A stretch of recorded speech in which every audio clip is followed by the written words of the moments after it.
Mirad que nadie os engañe por medio de filosofías y huecas sutilezas, según las tradiciones de los hombres, porque el Señor nos dice, y estad siempre preparados para presentar defensa y que sean entendidos en los tiempos. No os conforméis a este siglo, sino transformaos por medio de la renovación de vuestro entendimiento, para que comprobéis cuál sea la voluntad de Dios, agradable y perfecta.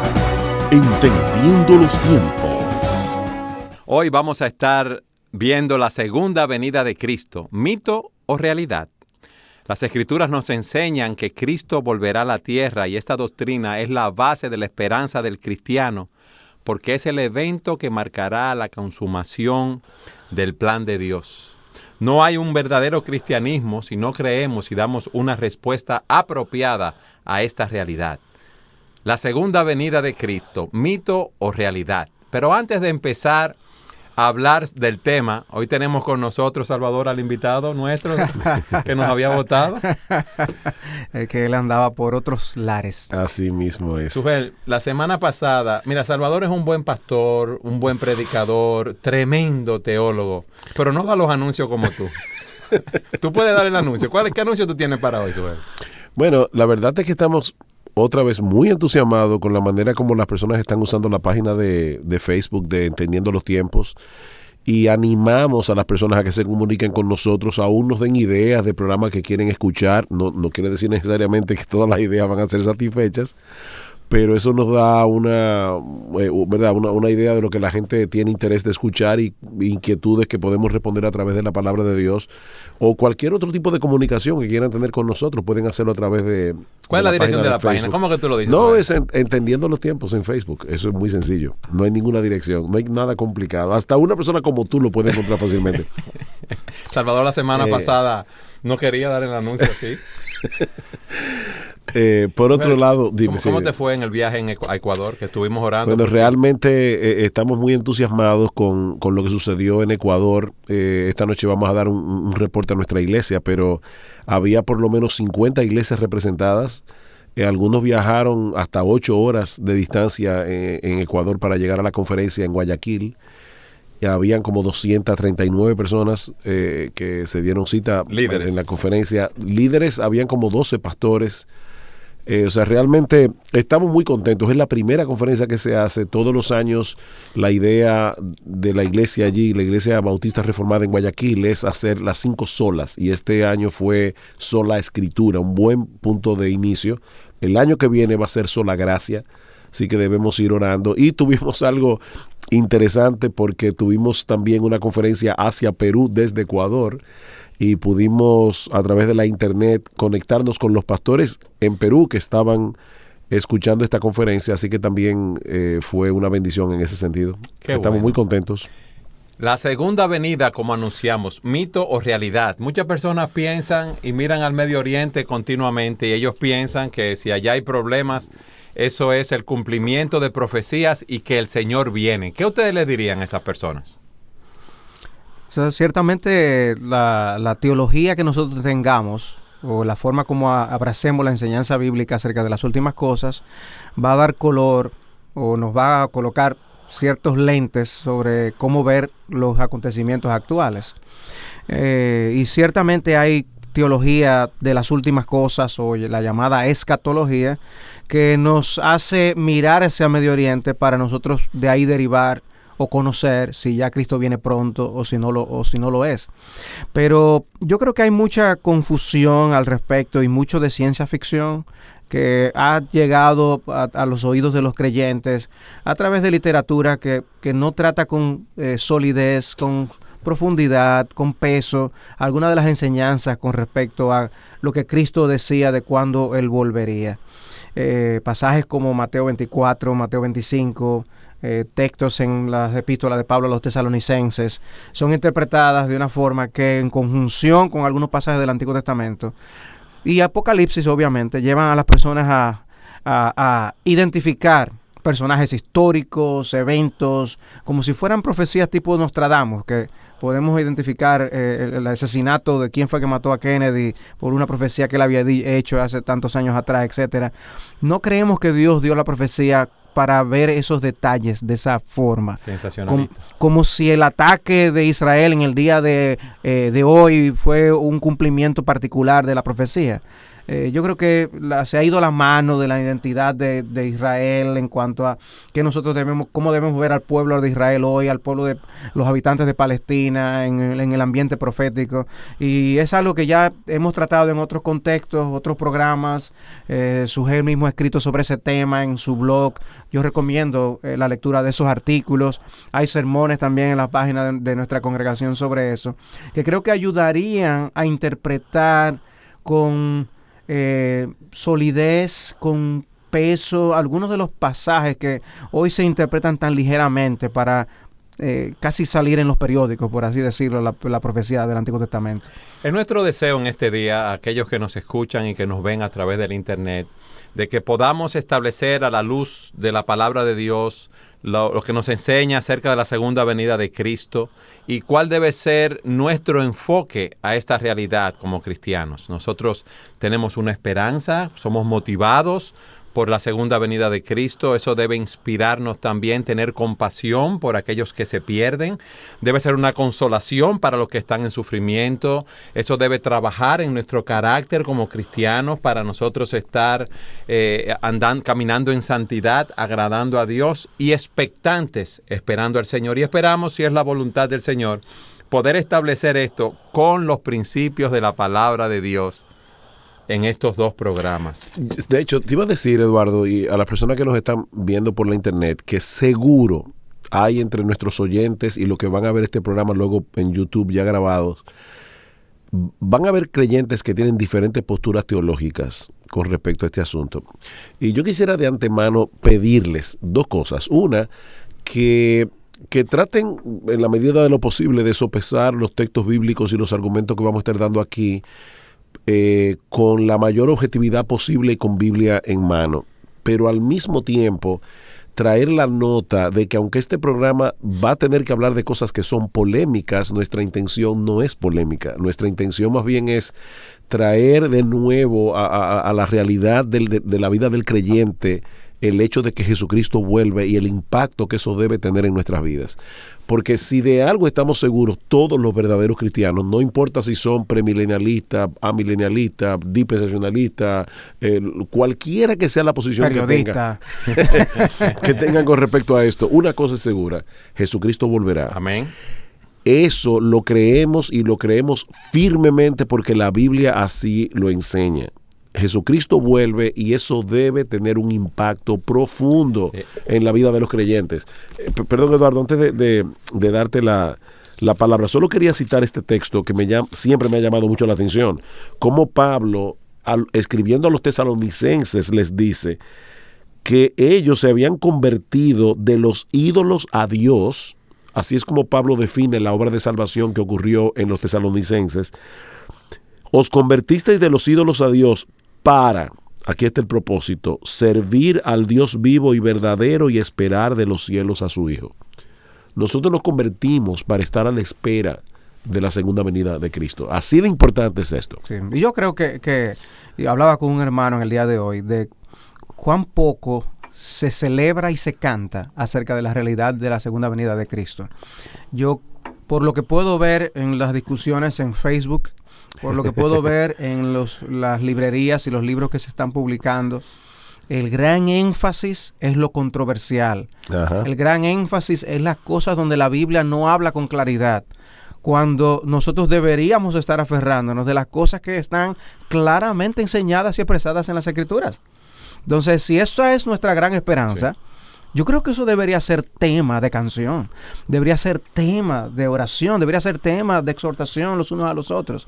Y es ahí donde yo veo que hemos perdido como pueblo de Dios una herramienta de edificación y consolación de enorme significado, y lo hemos sustituido por las verdades que entretienen a las personas o que por así decirlo, como esas películas de ciencia ficción que mantienen a las personas en sus asientos de punta allí esperando el próximo evento, cuando lo que tenemos que esperar no es un evento, es a Cristo. Sí, pero es nuestro deseo con este programa, a medida que vamos a través de la Escritura, que esa palabra abre a los corazones de los oyentes, de aquellos que nos ven, de manera que eso pueda afectarlos para esperar la venida de Cristo como debemos hacerlo conforme a los principios bíblicos. Lo primero que yo quiero que establezcamos es la venida de Cristo. ¿Dónde dice en la Biblia que Cristo viene? Bueno, la Biblia tiene un montón de textos que hablan de la segunda venida desde el Antiguo Testamento. O sea, ya en el Antiguo Testamento se prefigura, se anuncia no solamente la primera venida del Señor que ya ocurrió cuando Él nació como hombre, sino su segunda venida. Ahora, yendo específicamente al Nuevo Testamento, nosotros encontramos textos en el Nuevo Testamento que nos dicen que el Señor regresará en gloria de una manera personal y física. Por ejemplo, en Mateo capítulo 24, así es, que es uno de los pasajes, ¿verdad?, claves y más complicados, sí, dice, también. Perdón, ¿tú lo vas a leer? Sí, 24:44. Por tanto, también vosotros estad preparados. ¿Por qué? Porque el Hijo del Hombre vendrá a la hora que no pensáis. Él viene. Lo sorprendente es que el Señor está diciendo eso antes de la crucifixión. O sea, no ha ocurrido la crucifixión. Y ya el Señor está diciendo, yo regreso otra vez. Yo vuelvo de nuevo. Ahora, hay un texto que a mí me llama la atención y es el libro de los Hechos, capítulo 1, versículo 11. Estaban ellos parados ahí y le dicen, varones Galileos, ¿por qué estás mirando al cielo? Al grupo de hombres que estaba ahí. Este mismo Jesús que ha sido tomado de vosotros al cielo, así vendrá como le habéis visto ir al cielo. Ellos estaban viendo la ascensión del Señor y dice, ese Jesús que está ascendiendo, Él volverá. Que de paso, ese es otro de los temas, Salvador, del que no se canta mucho en la iglesia, la ascensión del Señor. Los creyentes a veces no ven la enorme importancia que tiene en la historia de la redención su ascensión, pero ese no es el tema, tal vez para otro programa. ¿Por qué yo decía que la venida de Jesús era personal y física? Por eso que dice aquí. O sea, aquí no estamos hablando que él viene en de algo simbólico, exacto, que Él va a pasar del lugar santo al lugar santísimo en el cielo y de eso nadie se va a enterar. Cuando Él se manifiesta en vuestros corazones. Exacto, cuando Él venga. Algo espiritual. No. Exacto, no estamos hablando de la venida de Cristo al corazón del pecador cuando se arrepiente. Estamos hablando de que Jesucristo vuelve. Así es. Personal y físicamente, como dice ahí en Hechos 1:11. Ese mismo Jesús que ascendió después de su muerte y resurrección, ese mismo Jesús volverá. Es bueno ver en 2 Timoteo 4:8 cuando Pablo dice, por lo demás, me está guardada la corona de justicia, la cual me dará el Señor, juez justo en aquel día, y no solo a mí, sino también a todos los que aman su venida. Hay un pueblo esperando la venida del Señor. Qué bueno es saber que Cristo viene. Qué bueno es saber que Él viene en una forma personal. Qué bueno es saber que nosotros veremos al Señor. Se manifestará, dice. Ese es uno de los lenguajes que utiliza. Es algo que nosotros podremos observar. Uh-huh. Y así de físico nuestro Señor va a ser abrazable. Glorioso. Siga con nosotros en su programa Entendiendo los Tiempos. En el segmento anterior hablábamos de la segunda venida de Cristo, que va a ser algo visible. Cristo viene, lo veremos y será visible y triunfante. Decíamos que eso va a ser algo glorioso, como me parece que tú decías, Salvador, que podremos abrazar a nuestro Señor. Cristo viene también a dar fin a la historia, lo que hablábamos en el receso, Sugel, en ese punto. Tú me dijiste que querías abundar algo con respecto a esto. Bueno, por un lado, ya que tú mencionaste al principio en el primer segmento qué textos de la Biblia hablan de ese tema, este texto de Marcos 8:38 es bien contundente. El que se avergonzare de mí y de mis palabras en esta generación adúltera y pecadora, el Hijo del Hombre se avergonzará también de él cuando venga en la gloria de su Padre con los santos ángeles. Jesús vino humildemente como hombre a asumir nuestra culpa, a morir por nuestros pecados en la cruz, en debilidad. Sin embargo, cuando Él venga, viene en gloria a reinar. Y eso quiere decir que Él viene a ponerle punto final a la historia como la conocemos. O sea, definitivamente la segunda venida de Cristo va a trazar un antes y un después. En el Nuevo Testamento hay varias profecías, muchas profecías, que se van a cumplir o en este siglo o en el venidero. O sea, esa expresión este siglo y el venidero es una expresión que se usa constantemente en el Nuevo Testamento para hablar de todo el tiempo que tenemos disponible, vamos a decir así. Es decir, que todas las cosas o van a suceder en este siglo o en el venidero.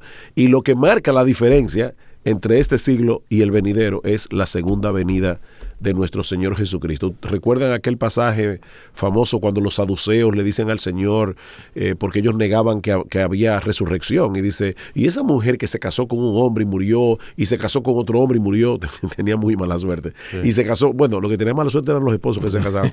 Y se casó con otro y murió, y finalmente dice que tuvo 7 maridos. Y los saduceos, me imagino que ellos estaban pensando, aquí lo agarramos al Señor. Ellos no sabían con quién estaban discutiendo. Dice, y entonces en la resurrección, en la otra vida, ¿de quién será ella esposa? Porque los 7 la tuvieron por mujer. Y el Señor les dice, ustedes ignoran el poder, yerran ignorando el poder de Dios y las sagradas escrituras. Entonces él dice, los que sean tenidos por dignos de alcanzar aquel siglo, el siglo venidero, ni se casan, ni se dan en casamiento, porque son como los ángeles. O sea, fíjense cómo el Señor... a la vida del cielo. Exactamente. Entonces el Señor está haciendo una división clara, diciendo, en este siglo, los hombres se casan, se dan en casamiento, las personas están en cuerpos naturales. En aquel siglo no será así, y lo que divide un siglo del otro es la segunda venida del Señor. Así que allí se pondrá fin a la historia humana como nosotros la conocemos ahora. Allí Jesús viene a juzgar y viene a dar a los hijos de Dios su gloria definitiva. Romanos capítulo 8. Son textos de verdad, otra vez, de mucha esperanza. El apóstol Pablo dice en Romanos capítulo 8, que si somos hijos de Dios, también somos herederos de Dios y coherederos con Cristo, si es que padecemos juntamente con Él, para que juntamente con Él seamos glorificados. Pues tengo por cierto que las aflicciones del tiempo presentes no son comparables con la gloria venidera que en nosotros ha de manifestarse. ¿Cuándo? Cuando el Señor Jesucristo regrese en gloria. Que dice la Escritura que nosotros en ese momento seremos transformados y a su semejanza. O sea, que es a la par con esa glorificación que tú acabas de mencionar. Filipenses 3:20, 21, sí. A mí me gustaría seguir en el orden como íbamos. Me gustaría O sea, que nosotros estábamos fuera en desorden. Por eso yo tengo que estar aquí para traerlo a ustedes al orden. Ese es mi problema con ustedes en este programa. ¿Tú te acuerdas, Salva, que yo dije en el programa pasado que estaban Marcos y tú, que lo más difícil es tener pastores invitados hablando? Sí. Porque están acostumbrados, ¿verdad?, a disertar, emitir opiniones. Entonces, en este tiempo es muy breve. Yo tengo que traerlo a la calma. Pero fueron muy aburridos y todo fuera como tan nítido. Ahora tú, Sugel. Cristo viene y nosotros lo veremos en una forma física que descenderá de los cielos. Se dice que será anunciado por un toque de trompeta, grito, voz de arcángel. Eso va a ser algo maravilloso. Sorprendente. Si aquí hay cosas que nos maravillan, un espectáculo, que usen luces y son un equipo de sonido fantástico, ¿qué será lo que Dios tiene reservado para manifestar ese fin de la historia de la que nosotros estamos hablando? Y la Biblia habla de por eso todo ojo le verá, y a la final trompeta, porque se tocará la trompeta y los muertos en Cristo resucitarán primero. Aquello será algo espectacular, glorioso. Eso está el primero a los Tesalonicenses 4, 16 y 17. Lo quiero leer. Porque el Señor mismo, con voz de mando, con voz de arcángel y con trompeta de Dios, oigan lo que dice, descenderá del cielo, y los muertos en Cristo resucitarán primero. Luego nosotros, los que vivimos, los que hayamos quedado, seremos arrebatados juntamente con ellos en las nubes, para recibir al Señor en el aire, y así estaremos siempre con el Señor. Usando la analogía de las Escrituras, nosotros vemos que cuando el Señor descendió sobre el Sinaí, descendió con toque de trompeta. Es la idea del toque militar, es la actividad del Dios Todopoderoso. Entonces, no va a haber una actividad más gloriosa, más definitiva, más triunfante de parte de Dios que en la segunda venida. No hay desfile humano que se le pueda comparar. Y miren que hay algunos presidentes de algunas naciones actuales que les encanta hacer un despliegue de todo su aparato militar. ¿Qué será cuando el Dios del cielo diga, he aquí mi hijo amado? Anhelamos ese día. Pero yo quiero, ahora que hemos descrito que el Señor viene de forma visible, con voz de mando, con voz de arcángel, con trompeta, que podamos nosotros establecer ahora qué hechos, qué sucesos nosotros debemos esperar. ¿Tú quieres la este fecha tiempo exacta de la No, segunda dímelo, venida? Sugervi, yo sé que tú la tienes, la fecha exacta. Eso va a ser una Realmente, revelación tremenda que tú no la digas. Sí. Realmente yo puedo ahora mismo, en este momento en el programa, decir todo lo que la Biblia dice acerca de la fecha exacta de la segunda Pero venida. antes que tú digas la fecha, Suerte, tú sabes que entre las dos, entre la primera venida de Cristo y la segunda, se establecen ciertos hechos Ahí voy. que se dicen que han de suceder. Exactamente, Entonces, ahí es que voy. dinos esa fecha, Suger, porque eso va a ser tremendo. Ok, todo lo que la Biblia dice acerca de la fecha de la segunda venida del Señor, nada. Nadie lo sabe.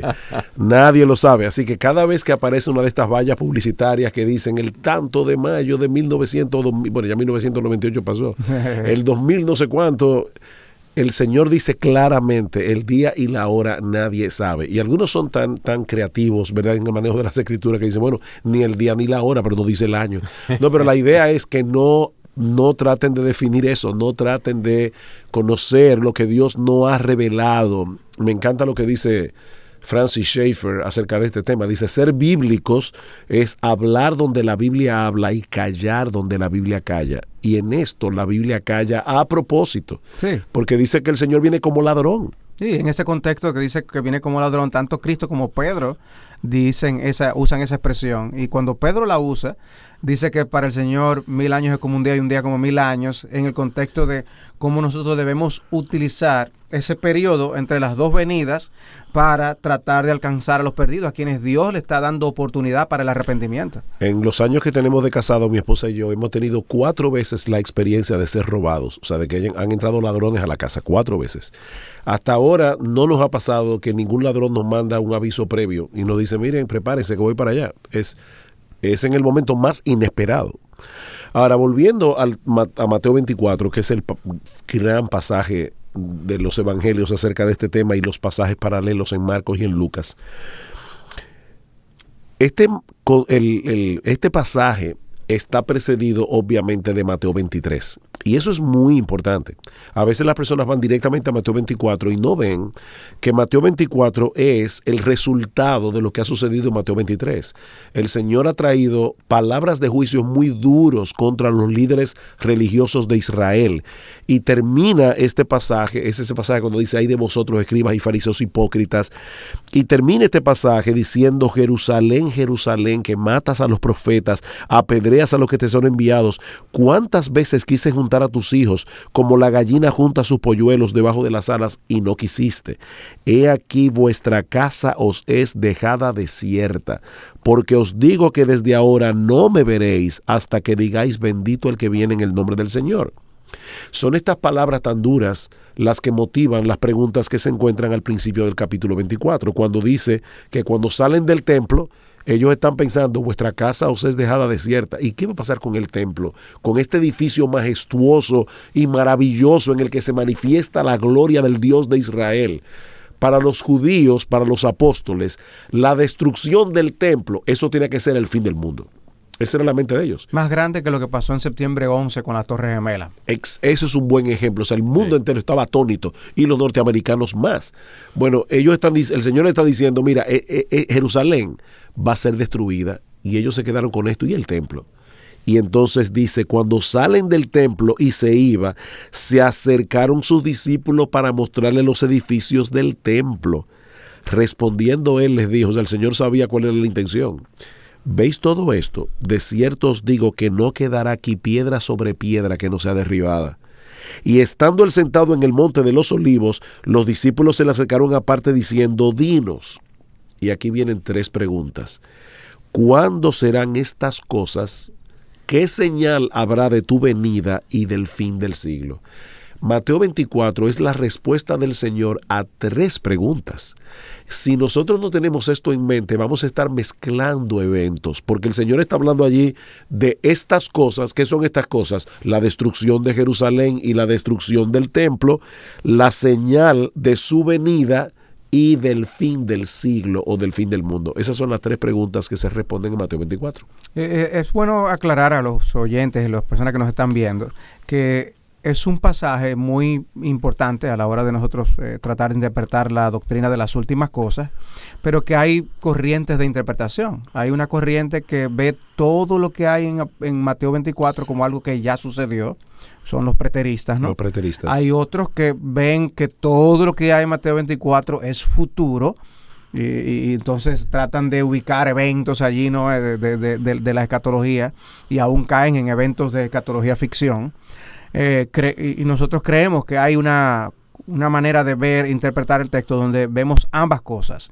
Vemos a Cristo diciéndole a los judíos, aquí hay cosas que van a ocurrir dentro de unos años.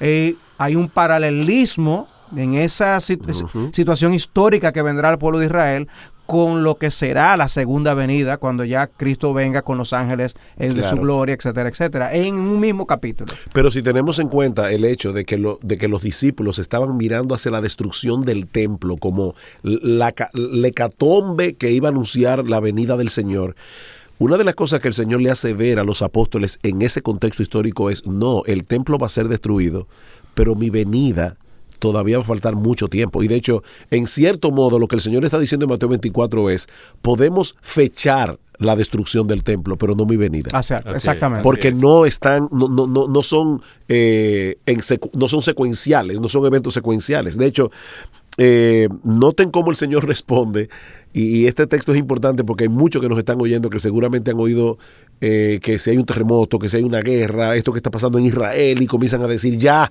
plagas, el tiempo se está acercando. El virus del ébola. Y lo que está pasando aquí con la chikungunya. Aquí, Dice: respondiendo Jesús a estas 3 preguntas, les dijo: mirad que nadie os engañe. O sea, el Señor ya vaticina que muchos iban a venir, iban a tomar estas profecías para decir cosas que no son reales. Porque si no tiene sentido decir: cuídense de que no los engañen. Porque vendrán muchos en mi nombre diciendo: yo soy el Cristo, y a muchos engañarán. O sea, en primer lugar, van a venir muchos diciendo que ellos son el Cristo. Ahí podemos poner todos estos individuos de sectas que han venido diciendo que ellos son la encarnación de Jesús y no sé cuántas cosas más. A través de muchos años. Y en el siglo XX eso ha proliferado. Y oiréis de guerras y rumores de guerras. Mirad que no os turbéis, porque es necesario que todo esto acontezca, pero aún no es el fin. Pero déjame hacer una pausa ahí, Suje. Yo me imagino que cuando vino la Primera Guerra Mundial, las personas dijeron: ya esto es el fin. Sí. No, antes, Eduardo. Y Napoleón. Napoleón era el anticristo y seguramente se estaba adueñando de Europa. Ya él es el anticristo. Y no lo fue. Entonces, cuando los creyentes tratan de comenzar a identificar eventos del periódico con la profecía, tienen problemas. El Señor está diciendo aquí: aún no es el fin. Se levantará nación contra nación, reino contra reino. Habrá pestes, lo que tú mencionabas, hambres, terremotos en diferentes lugares. ¿Y qué dice el Señor con respecto a todas esas señales? Todo esto os será principio de dolores. Entonces el lenguaje, ¿no?, de un parto. Exactamente. Como las cosas se van intensificando hasta llegar a un evento cúlmine. Yo quiero que en el próximo segmento sigamos hablando de esos eventos que se dice que ocurrirían entre la primera y la segunda venida de Cristo, porque creo que hay mucha confusión al respecto. Siga con nosotros en su programa Entendiendo los Tiempos. En el segmento anterior veíamos lo que dice la Escritura que ocurrirá entre la primera y la segunda venida de Cristo. Habrá guerra, rumores de guerra, pero también se habla de un hombre de iniquidad que será imposible o muy difícil de identificar. ¿Qué ustedes entienden? ¿Esa es una persona? ¿Es un sistema? Bueno, la palabra anticristo es una palabra que se usa en un contexto más amplio que el aspecto del hombre de pecado que menciona Pablo en Segunda Tesalonicenses. Porque anticristo es todo aquel que o se pone en lugar de Cristo o que se opone a Cristo. Y en ese sentido, el apóstol Juan nos dice claramente que en el mundo siempre se han manifestado anticristos y seguirán manifestándose anticristos. Pero también es obvio, y es claro en 2 Tesalonicenses capítulo 2, que Pablo está hablando acerca de un hombre de pecado. Se está hablando de un individuo y lo que puede resultar controversial es cuándo se manifiesta esta persona. Es un personaje político, es un político, religioso, es un religioso, o es ambas cosas. Y entonces se van a Apocalipsis para tratar de interpretar lo que Pablo enseña, y nos encontramos allí con la enseñanza acerca del falso profeta, nos encontramos allí con la mención, ¿no?, de este anticristo, y cómo podemos entonces empezar a puntualizar naciones que pueden ser los posibles candidatos.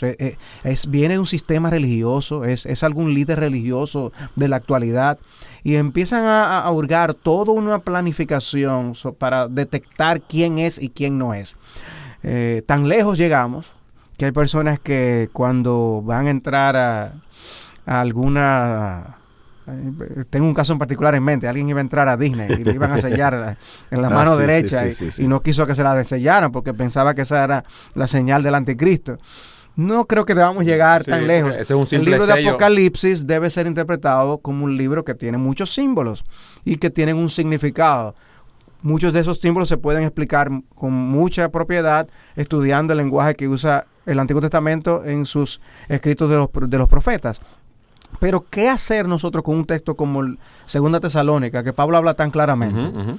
Bueno, nosotros tenemos que saber que evidentemente los hermanos de Tesalónica tenían una información de Pablo que posiblemente nosotros no tengamos.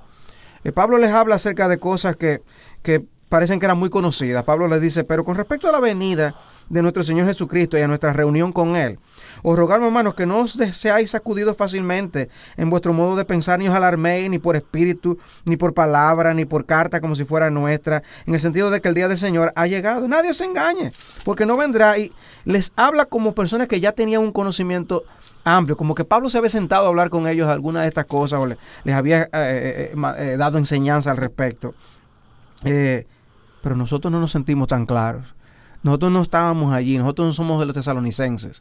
Nosotros no conversamos con el apóstol Pablo. En nuestra mente, y en mi mente por lo menos, hay lagunas en cuanto a qué tan conclusivo nosotros podemos hacer. Yo sí sé que este es un individuo que se opone y se exalta sobre todo lo que se llama Dios y de lo que es objeto de culto, versículo 4, de manera que se sienta en el templo de Dios presentándose como si fuera Dios. O sea, que es un religioso, es una persona que en algún momento dado ocupará un lugar de preeminencia. Una persona muy carismática. Evidentemente arrastrará, posiblemente, dice, si fuera posible a los escogidos, decía nuestro Señor. Va a confundir a muchos. Exactamente. Dice: ¿no os acordáis de que cuando yo todavía estaba con vosotros os decía esto? Pero yo no estaba ahí. Yo hay cosas que no sé, que Pablo les dijo a ellos, que yo no lo conozco. Sí. Dice: y vosotros sabéis lo que lo detiene por ahora para ser revelado a su debido tiempo. Eso que ellos sabían, yo no lo sé. Ahora, ahí entran especulaciones. Y algunas personas dicen el gobierno civil como está constituido, una persona como Hendrickson propone... bueno que diga quién es Hendrickson. Guillermo Hendrickson, el comentarista bíblico, sus comentarios están en español. Y son excelentes. Él propone que el hecho de que haya un sistema civil, un gobierno civil, es algo que impide hasta ahora que esta persona se manifieste. Otras personas hablan de que es el Espíritu Santo quien lo detiene. Sea cual sea, nosotros sí podemos decir que el Señor es quien lo detiene. Dios es quien tiene control de la historia en ese aspecto, y por lo tanto yo no soy dogmático a la hora de interpretar acerca del anticristo y este personaje. Dice ahora, yo sí sé que es inicuo, porque dice Pablo que él es inicuo, y dice también que Cristo le va a ganar. Porque dice que Cristo el Señor lo matará con el espíritu de su boca y lo destruirá con el resplandor de su venida. O sea, de alguna manera, lo que nosotros hablábamos de que la venida de Cristo será un regreso en victoria, es que Cristo aplastará a todos sus enemigos, que son nuestros enemigos. El enemigo del pueblo de Dios será aplastado por Jesucristo, y Él por eso implantará su reino eterno. Y nosotros no tenemos por qué construir una escatología o una historia posterior a la segunda venida que nos haga todavía esperar mucho tiempo más para que Cristo pueda reinar un reino de justicia. No, Cristo viene y ya implantará su reino de justicia. Apocalipsis, los profetas en el Antiguo Testamento y el mismo Cristo destacan este aspecto de que Cristo viene como un conquistador. Y ese escenario de Cristo como aquel que viene en caballo blanco, el jinete, a conquistar, y el pueblo de Dios cantando el aleluya ante aquel que ahora toma posesión de los reinos de este mundo, debe ser una nota que esté en todos nuestros corazones, en la expectativa de ese Cristo conquistador que aplastará aún al mayor de los enemigos, si se puede presentar a hablar así del hombre de pecado o del anticristo. Ahora, mira algo interesante, conectando ese pasaje de Tesalónica con Mateo 24 de nuevo. Hablamos de esas señales de guerra, rumores de guerra, hambre, peste, terremotos, y el Señor dice, no se dejen engañar, no es el fin. Sin embargo, el Señor dice, esto será principio de dolores. Al menos podemos decir, tal vez, que esto es como la mujer que está de parto. A medida que se va acercando la venida del Señor, estas señales van a ser más frecuentes y van a ser más intensas, como un parto. Pero no sabemos, o sea, es difícil con estas señales decir, ya, es en 10 años, es en 20 años. No se puede predecir la hora del nacimiento del muchacho. Exactamente, en este caso no. Sin embargo, y aquí voy a conectar con Mateo, con Tesalónica y el anticristo. Una de las señales que el Señor da claras es, será predicado este evangelio del reino en todo el mundo, para testimonio a todas las naciones, y entonces vendrá el fin. Para los discípulos en la era del siglo I, había algo muy obvio, si pusieron atención a esta palabra del Señor. Faltaba mucho para evangelizar en esa época, para que este evangelio llegara a todas las naciones, a todas las etnias. Lo que me da tristeza y no deja de llamarme la atención es que el Señor dice aquí, será predicado este evangelio. ¿Sabes cuántos cristianos en su buena intención están hablándole del anticristo a la gente del mundo, diciéndole, arrepiéntete que ya el anticristo, te van a poner la marca y no sé cuántos? Ellos están predicando al anticristo, en cierto modo, están poniendo al anticristo de plano, y el evangelio lo están poniendo detrás. Cuando lo que debemos estar haciendo en esta época es predicando el evangelio, anunciando la buena nueva de salvación, diciéndole a las personas que hay esperanza para los pecadores, porque en Cristo hay perdón de pecados y el don de la vida eterna. O sea, no al anticristo, sino predicando a Cristo. Exacto. O sea, mi estímulo aquí a los hermanos que nos están escuchando en otros lugares es, prediquen el evangelio, prediquen a Cristo y la salvación. Se deja de estar con tantas controversias, adivinando y cosas así. Y no es que dejemos de lado temas que están en la Biblia. El anticristo está en la Biblia, pero por alguna razón hay cosas que Dios no quiso revelar en detalles con respecto a ese tema. Con respecto al evangelio, hay muchos detalles en las Escrituras y mucho que profundizar y mucho que conocer. Ningún creyente va a conocer por completo todo lo que tiene que ver con el evangelio. Hay demasiada profundidad allí. Entonces sigamos estudiando la palabra y predicando la palabra, predicando el evangelio de Cristo. Hoy hemos hablado de que Cristo viene en una forma física a buscar a su pueblo con voz de trompeta, con voz de arcángel. Va a ser un momento glorioso. El punto que debemos enfatizar es cuál va a ser nuestra respuesta, como tú decías, exacto, ante esa realidad, que es lo que queremos plantear hoy. Luego en nuestro próximo programa plantearemos cuál debe ser nuestra actitud ante esa realidad. Pero hoy, ¿qué tú le dirías, Salvador, a las personas que nos están oyendo y tienen esta doctrina hoy clara en sus mentes y en sus corazones? Si nosotros podemos no estar claros con respecto a muchas cosas de las profecías bíblicas, de los eventos que han de suceder, pero hay algo en lo que tenemos que estar absolutamente claros, y es que Cristo vuelve. Amén. Y su venida marcará destinos, y marcará el destino de todo aquel, dependiendo de qué hicimos con Cristo. Si creímos en Él antes de Él venir o si no creímos en Él. Porque después que Él venga ya no habrá una segunda oportunidad de salvación.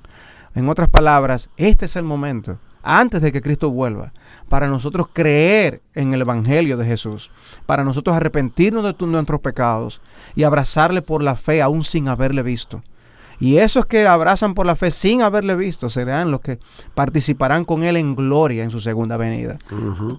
Y participar ese glorioso regreso del Señor. Sujel, 30 segundos.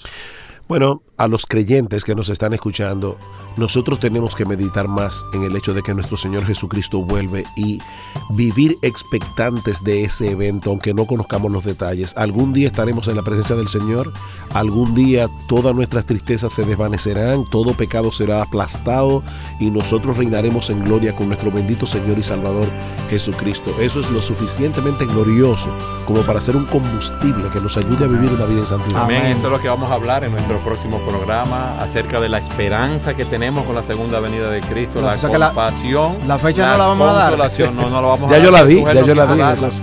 El carácter de aquel que espera la segunda venida y cómo debemos velar esperando por nuestro Señor. Gracias por haber estado con nosotros en su programa Entendiendo los Tiempos, Comprendiendo la Actualidad desde una perspectiva bíblica. Es nuestra oración que el Señor los bendiga grandemente. Nos vemos en nuestro próximo programa.